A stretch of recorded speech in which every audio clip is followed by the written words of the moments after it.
Pinugula ng oras, pera, talino para lang makagawa ng isang likha. Parang ibinibenta nila ang kaalaman ng iba, kakaiba at ibigat.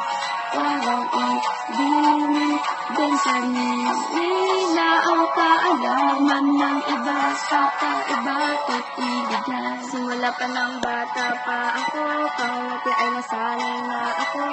Ngunit parang ako ba'y nalilito, sabi ng iba'y nagkamali ako. Ko ay namamangha sa ating ginagawa. Pangopya-kopya ng gawa ng ibang tao, sinasabi sa sarili, ano pa naman nila, mas madali kong makukuha.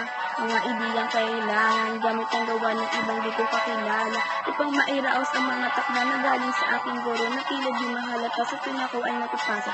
Hindi namamalayan sa paglipos ng panahon, aking na nakakasanayan na imbis na mag-isip ay tila ba naging tamad, mag-isip ko na sanay na sa pagnanakaw ng gawa. Ang pangopya ng gawa ng iba, mga gawa na pinaghirapan.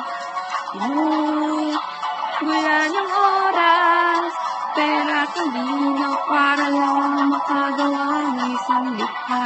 Parang ibinibenta nila ang kaalaman ng iba, kakaiba at ibigat.